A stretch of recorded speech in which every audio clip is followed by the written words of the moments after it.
Damn. Oh, chat ain't even been there. Let me see now.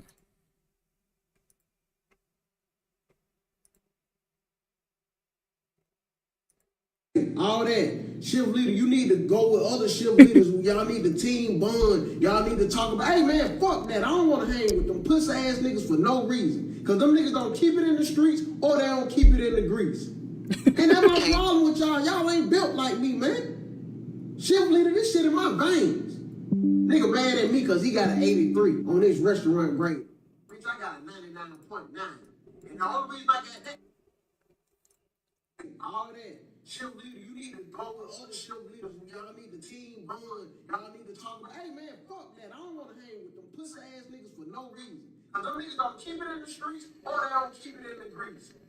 And that's my problem with y'all. Y'all ain't built like me, man.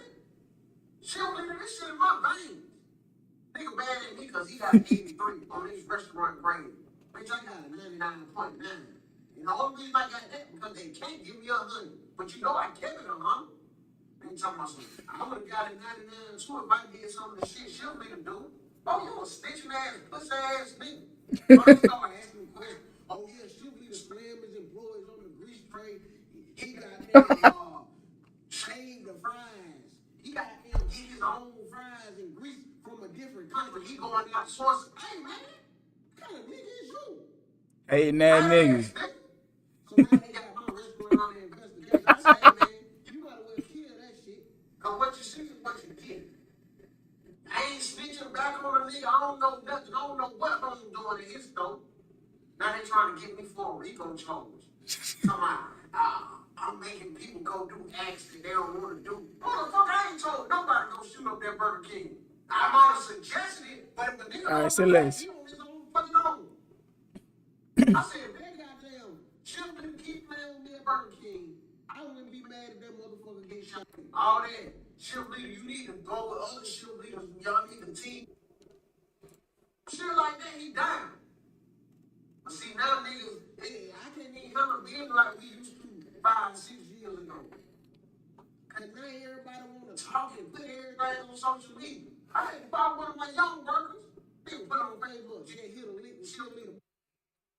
I ain't got no plans right now. Shit, we just up here chilling. We ain't doing nothing.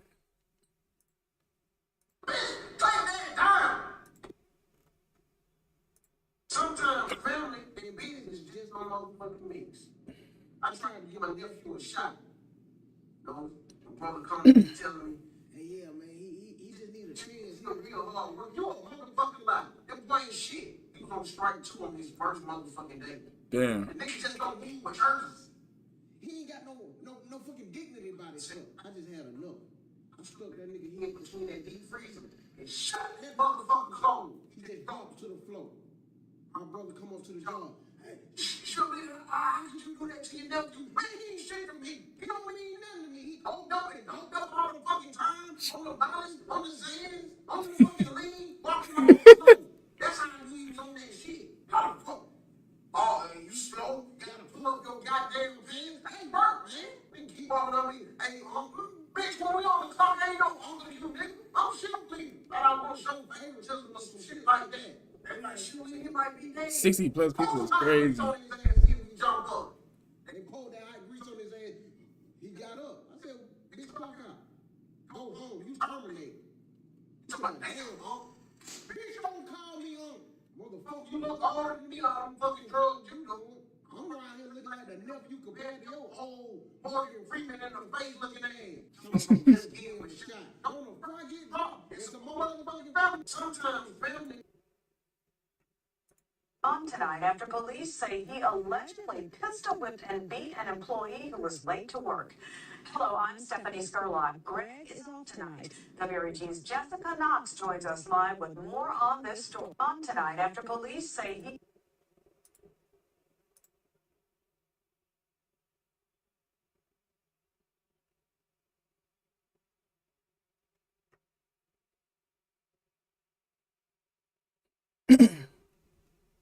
Nigga clickbaiting.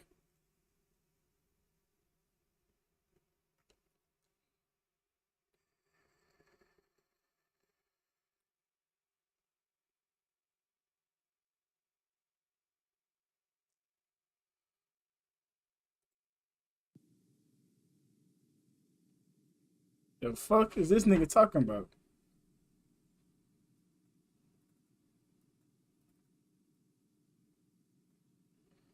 The fuck?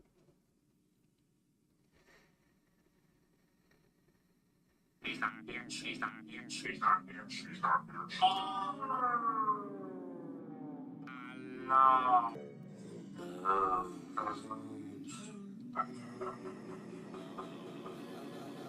I remember this episode vividly.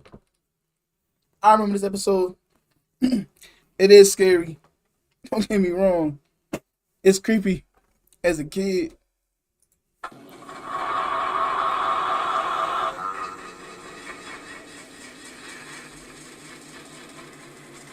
Yeah, it's alright. It be like that, bro. Shit, at least you uploading. Shit. Some niggas ain't even got an idea what they want to upload right now. Looking back at our childhoods, the media that we all consumed undoubtedly shaped us as individuals. Our humor, our references, what we find nostalgic, even what we believe in, along with many other things, was decided by what we consumed. Some of the media that we watched was just wholesome fun. Bear in the Big Blue House, Nah, Roly not Poly even. Oly, The Jetsons, Tom and Jerry, Regular Show, Phineas and Ferb, and for the purposes of today's video, SpongeBob. This is the show that has entertained millions for decades at this point. The show that has some of the genuinely most funny moments in cartoon history, but it's also the show with strange underlying plots, bizarre fan theories, and outright strange moments in episodes and in the canon. And in this video, I want to shine some light on what for me was a defining episode of my childhood. One that shaped my interests into the liminal, the empty, the horror, and the void. And one that truly terrified an entire generation of kids. One that I find myself rewatching in my adult life out of genuine intrigue and curiosity. The infamous SB129 episode.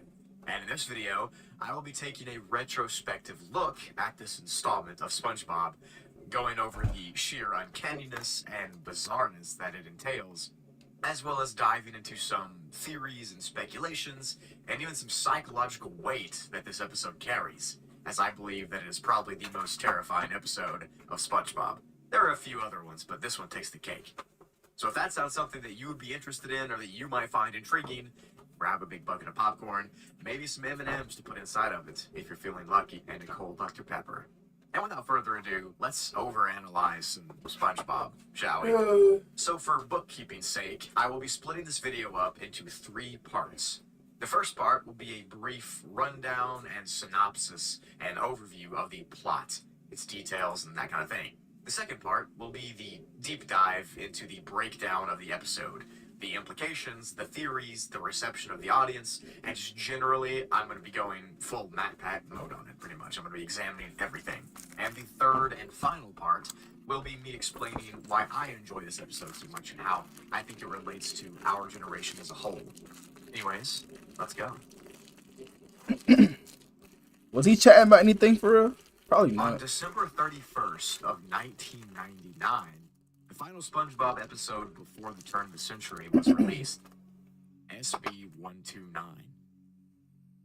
It came as the 14th episode in the first season of the show, and it aired live to 1.5 million American viewers, and obviously millions more across the world.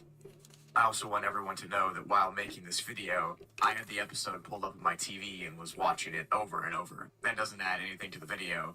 I just thought you should know. The episode follows a pretty simple, but also complex premise.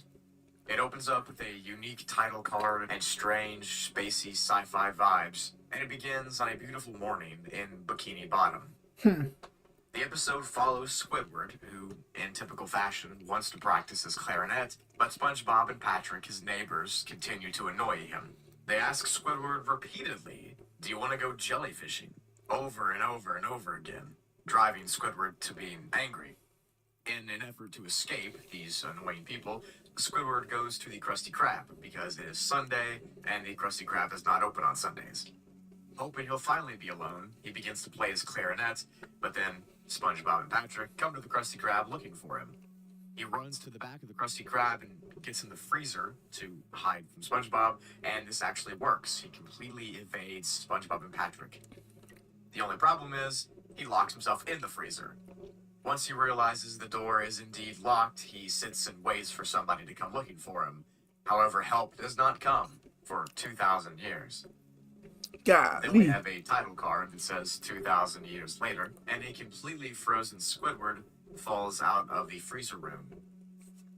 A future descendant of SpongeBob called Spongetron de-thaws Squidward, and Spongetron tells him that he's in the future.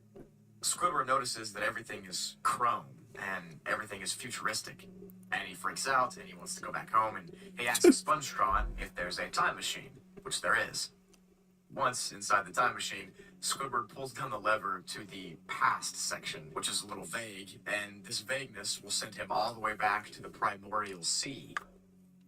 Once in this ancient version of Bikini Bottom, Squidward believes himself to finally be alone where he can practice his clarinet. He begins to play, only to realize that something is stalking from around him. On further inspection, that thing is a primitive version of SpongeBob and a primitive version of Patrick. Primitive Patrick and SpongeBob are intrigued by Squidward, so they try to taste him and see what he's about.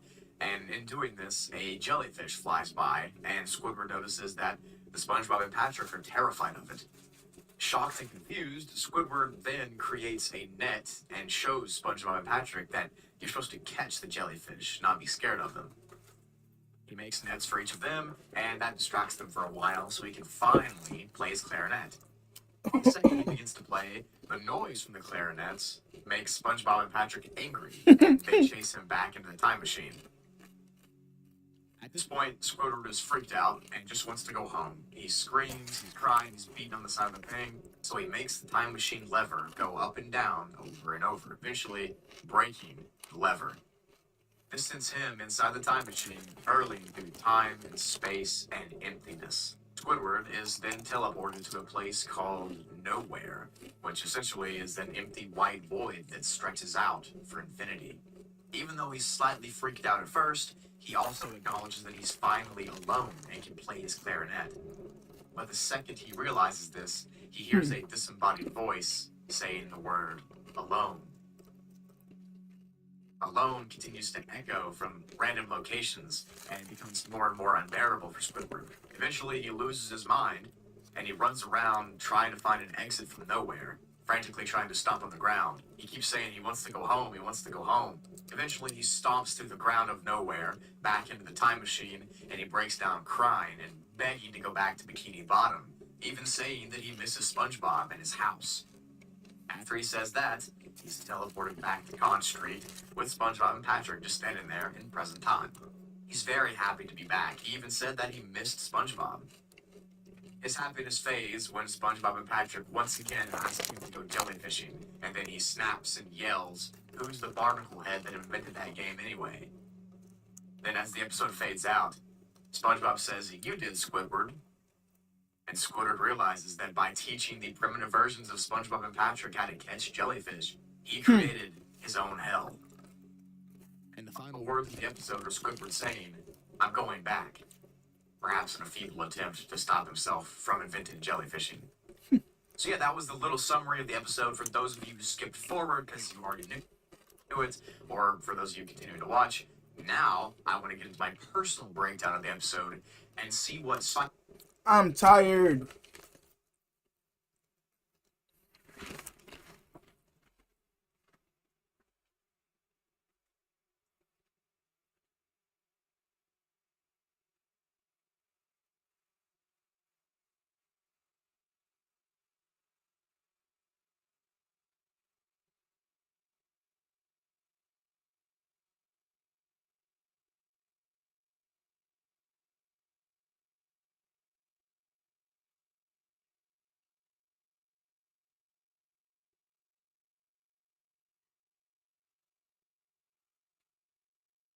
Ooh, chat. I gotta go, man.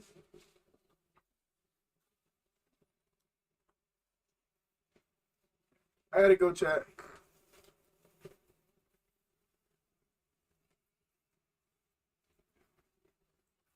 I see y'all boys in a little bit, yo.